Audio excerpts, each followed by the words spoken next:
जय Hind and hello guys, स्वागत है आपका आपके अपने YouTube चैनल ज्ञानदेव होस्ट में। और इस वीडियो में मैं आपको बताने वाला हूं Madhya Pradesh public service commission यानी कि MPPSC फूड सेफ्टी ऑफिसर यानी कि FSO recruitment 2025 applying online process के बारे में कि कैसे आपको फॉर्म फिलअप करना है। गाइज आपको यहां पर इस वीडियो के अंदर दर्शन से लेकर प्रिंट तक स्टेप बाय स्टेप पूरी जानकारी दी जाएगी, जिससे कि आप इस फॉर्म को बिना किसी मिस्टेक के भर पाएंगे। तो वीडियो को आपको पूरा देखना है। अब चलिए शुरू करते हैं।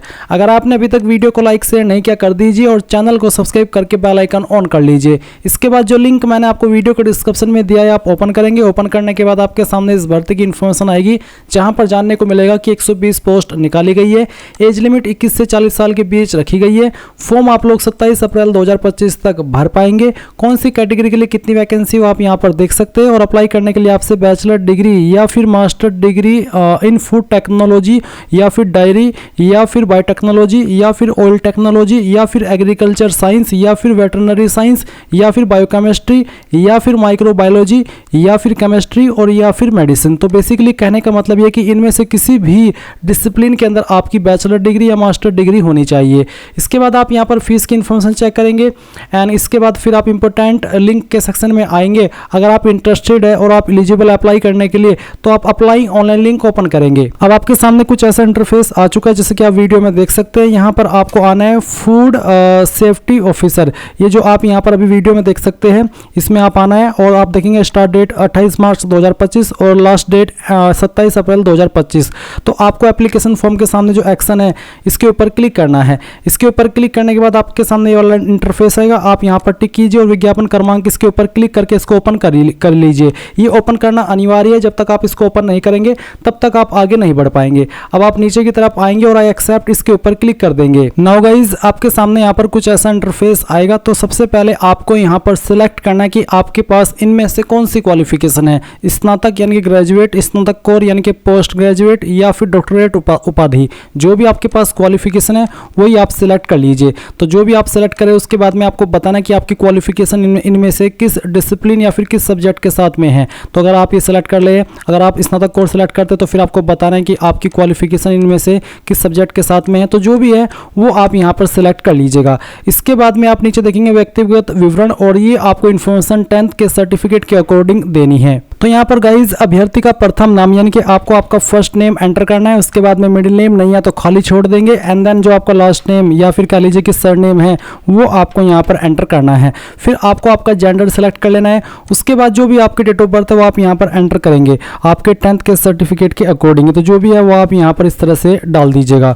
तो चलिए हम यहाँ पर इसको भर देते हैं। फिर आता है पिता का नाम। तो आपको यहाँ पर आपके पिता का नाम भी 10th के सर्टिफिकेट के अकॉर्डिंग भरना है और फिर आपको आपकी माता जी का नाम यहाँ पर एंटर करना है। अब आता है मूल सूचना का विवरण। तो क्या अभ्यर्थी मध्य प्रदेश का मूल निवासी है, यानी कि क्या आप मध्य प्रदेश के परमानेंट रेसिडेंट है। अगर हाँ तो यस, नहीं तो आप नो करेंगे। उसके बाद में आपकी कास्ट कैटेगरी कौन सी, general, SC ST OBC WS जो भी है वो आप सिलेक्ट कर लीजिएगा। उसके बाद क्या अभ्यर्थी क्रीमी लेयर में आते हैं। अगर आप OBC है तो फिर आपको बताना कि आप क्रीमी लेयर में आते हैं या फिर नहीं आते हैं। और ये आपको आपके कास्ट सर्टिफिकेट के अंदर देखने को मिल जाएगा कि आप क्रीमी लेयर में आते हैं OBC में या नहीं आते हैं। उसी के अकॉर्डिंग आप यस नो में आंसर करेंगे।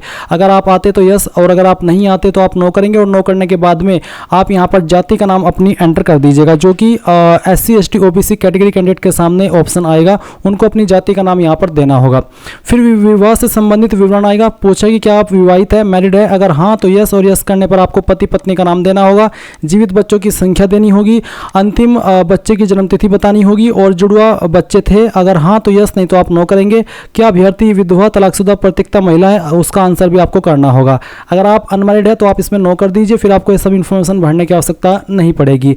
अब आते हैं मध्य प्रदेश शासन द्वारा प्राधिकृत प्राधिकारी द्वारा जारी स्थायी जाति प्रमाण पत्र का विवरण। तो बेसिकली आपको यहाँ पर आपका जो जाति प्रमाण पत्र है उसकी इन्फॉर्मेशन देनी है। SC ST OBC के सामने ये वाला ऑप्शन आएगा। तो जारी करता पद नाम का नाम यानी कि किसके द्वारा आपका सर्टिफिकेट जारी हुआ है उसका नाम आप यहाँ पर लिख दीजिएगा। आपको आपका सर्टिफिकेट चेक करना है। उसमें जहाँ पर मोहर लगी हुई होती है उसी के नीचे लिखा होता है कि कौन से पोस्ट के अधिकारी ने इसको जारी किया है।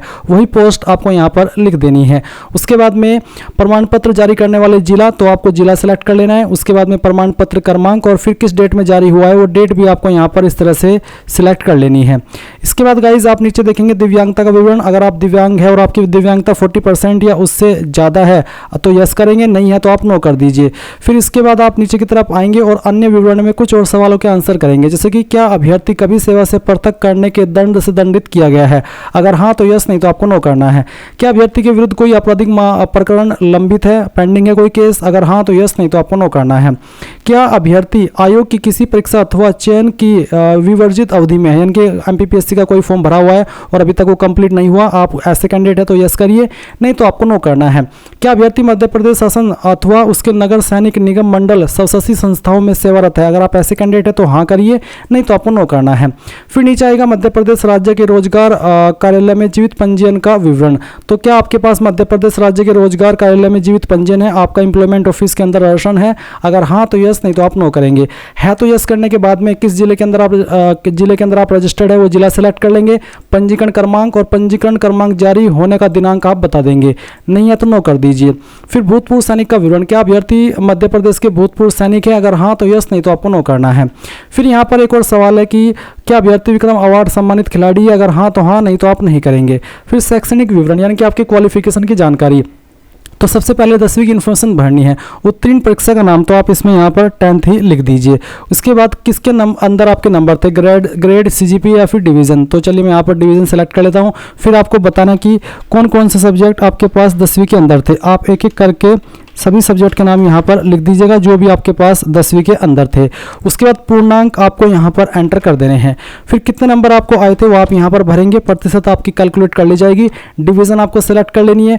बोर्ड, संस्थान, विश्वविद्यालय का नाम, तो आप यहाँ पर आपके विद्यालय का नाम भी दे सकते हो और बोर्ड का नाम भी दे सकते हैं। मैं प्रेफर कर रहा हूँ कि आप यहाँ पर आपके बोर्ड का नाम भर दीजिए। किस साल के अंदर पास कर ली थी वो साल आप यहाँ पर लिख देंगे। उसके बाद में प्रमाण पत्र में अंकित रोल नंबर या फिर नामांकन क्रमांक, तो जो आपको 10वीं का रोल नंबर था वो आप यहाँ पर एंटर कर दीजिए। फिर आपको सेम वे में आपकी 12वीं की इन्फॉर्मेशन भरनी है, तो आप यहाँ पर इस तरह से ये भरेंगे।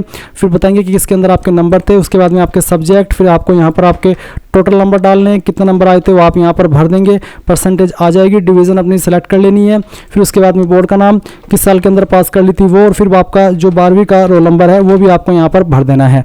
अब आती है ग्रेजुएशन। तो ग्रेजुएशन आपकी कौन सी है उस क्वालिफिकेशन का नाम आपको यहाँ पर लिखना है, जो भी आपके पास क्वालिफिकेशन है। उसके बाद किसके अंदर आपके नंबर है वो आप सिलेक्ट कर लेंगे।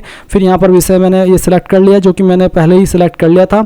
उसके बाद में यहाँ पर आपको टोटल नंबर डालने हैं। मैं डेमो के लिए नंबर भर रहा हूँ, आप आपके रियल नंबर यहाँ पर भरेंगे। फिर कितने नंबर आपको आए थे वो आप यहाँ पर भर देंगे।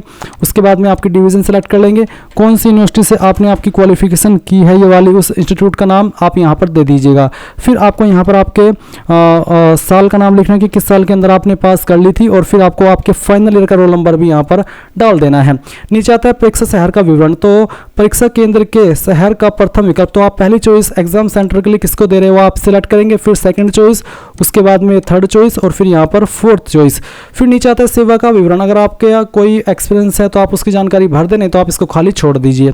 फिर एक सवाल है कि क्या आप यात्रा भत्ता का लाभ लेना चाहते हैं केवल मध्य प्रदेश के अनुसूचित जनजाति, अनुसूचित जाति, अन्य पिछड़ा वर्ग, नॉन क्रीमी लेयर एवं दिव्यांगजन है, तो इन्हीं को ये ऑप्शन मिलेगा। अगर आप लेना चाहते हैं यात्रा भत्ता तो आप हाँ कर दीजिए, नहीं तो आप नो करिए।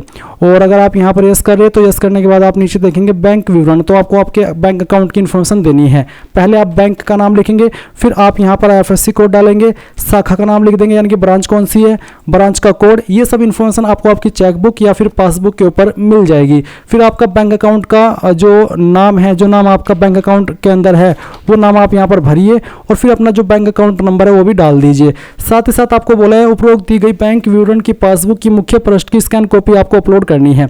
तो बेसिकली जो आपकी पासबुक की फ्रंट कॉपी है वो आप अपलोड कर कीजिए, या अगर आपके पास वो नहीं है तो आप एक कैंसिल चेक भी यहाँ पर अपलोड कर सकते हैं। इसका फॉर्मेट JPG का रखा है और साइज 200 KB से कम रहना चाहिए। अब नीचे आता है वर्तमान पता। तो आप यहाँ पर सबसे पहले जो आपका स्टेट है वो सिलेक्ट कर लीजिएगा। स्टेट सिलेक्ट करने के बाद में आपकी डिस्ट्रिक्ट कौन सी है वो आप यहाँ पर लिखेंगे। आपका जो कंप्लीट एड्रेस है वो आप यहाँ पर पता वाले सेक्शन में भर देंगे, और फिर अपना पिन कोड डालेंगे। लैंडमार्क क्या है जिससे आपकी घर की पहचान होती है वो लैंडमार्क भी आप यहाँ पर दे देंगे।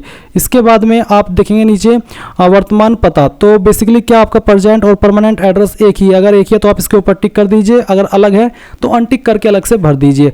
अब आता है फोटो एंड सिग्नेचर। फोटो आपका कैसा हो उसका आप यहाँ पर पहले तो इंस्ट्रक्शंस जान लीजिए। आपको बोला है कि आपको फोटो के नीचे नेम ऑफ दी कैंडिडेट और किस डेट में आपने फोटो को लिया है वो डेट आपको लिखनी है, और फोटो आपका 3 महीने से पुराना नहीं होना चाहिए। फोटो का बैकग्राउंड आपका व्हाइट और लाइट कलर यानी कि या तो व्हाइट होना चाहिए या फिर लाइट कलर का होना चाहिए। तो आप यहाँ पर दिए गए इंस्ट्रक्शंस के अकॉर्डिंग अपनी फोटो फाइल सेलेक्ट करेंगे। तो यहाँ पर मैंने फाइल सेलेक्ट कर ली है। आप इस तरह से ऊपर की तरफ अपना नाम और नीचे की तरफ डीओपी यानी कि डेट ऑफ फोटो और फिर जिस डेट में आपने फोटो को लिया है वो डेट आप यहाँ पर लिखेंगे। उसके बाद आप आपका सिग्नेचर अपलोड करेंगे। इसका साइज 20 से 100 KB के बीच में रखा है, तो जहाँ पर भी सिग्नेचर की फाइल है सेलेक्ट कीजिए और ओपन कर दीजिए। इसके बाद गाइज आप यहाँ पर नीचे की तरफ आएंगे और देखेंगे क्या अभ्यर्थी ने अपना हस्ताक्षर उचित स्थान पर संलग्न किया, तो आप इसको टिक कर दीजिए। और इसी प्रकार से आप यहाँ पर जो क्या अभ्यर्थी ने अपना फोटो उचित स्थान पर संलग्न किया ये भी टिक कर दीजिए। फिर आप आपका मोबाइल नंबर डालेंगे, अपनी ईमेल आईडी डालेंगे जो कि आप रजिस्टर करना चाहते हैं, यहाँ पर टिक करेंगे, ये कैप्चा कोड डालेंगे और सभी जानकारी चेक करते हुए नेक्स्ट के ऊपर क्लिक करेंगे। अब गाइज आपने जो भी जानकारी भरी है उसका प्रीव्यू आपके सामने है, आप एक एक करके सभी जानकारी चेक कर लीजिएगा। जब आपको लगे कि सभी जानकारी सही है तो आप नीचे आकर के प्रोसीड टू पेमेंट इसके ऊपर क्लिक करेंगे। अब आपको पेमेंट के पेज पर ट्रांसफर कर दिया है। आप आपकी fees net banking, debit, credit card या फिर यूपीआई यानी कि इनमें से किसी भी माध्यम का इस्तेमाल करके जमा कर सकते हैं। जैसे ही आप यहाँ पर फीस जमा कर देंगे तो आप यहाँ पर अपने फॉर्म का फाइनल प्रिंट आउट ले पाएंगे। इस तरह से गाइज आप लोग यहाँ पर अपना फॉर्म भरेंगे। आई होप ये जानकारी आपको पसंद आई होगी। कोई सवाल डाउट रह गया हो तो आप कमेंट के माध्यम से पूछ लीजिएगा। Thanks for watching. जय हिंद।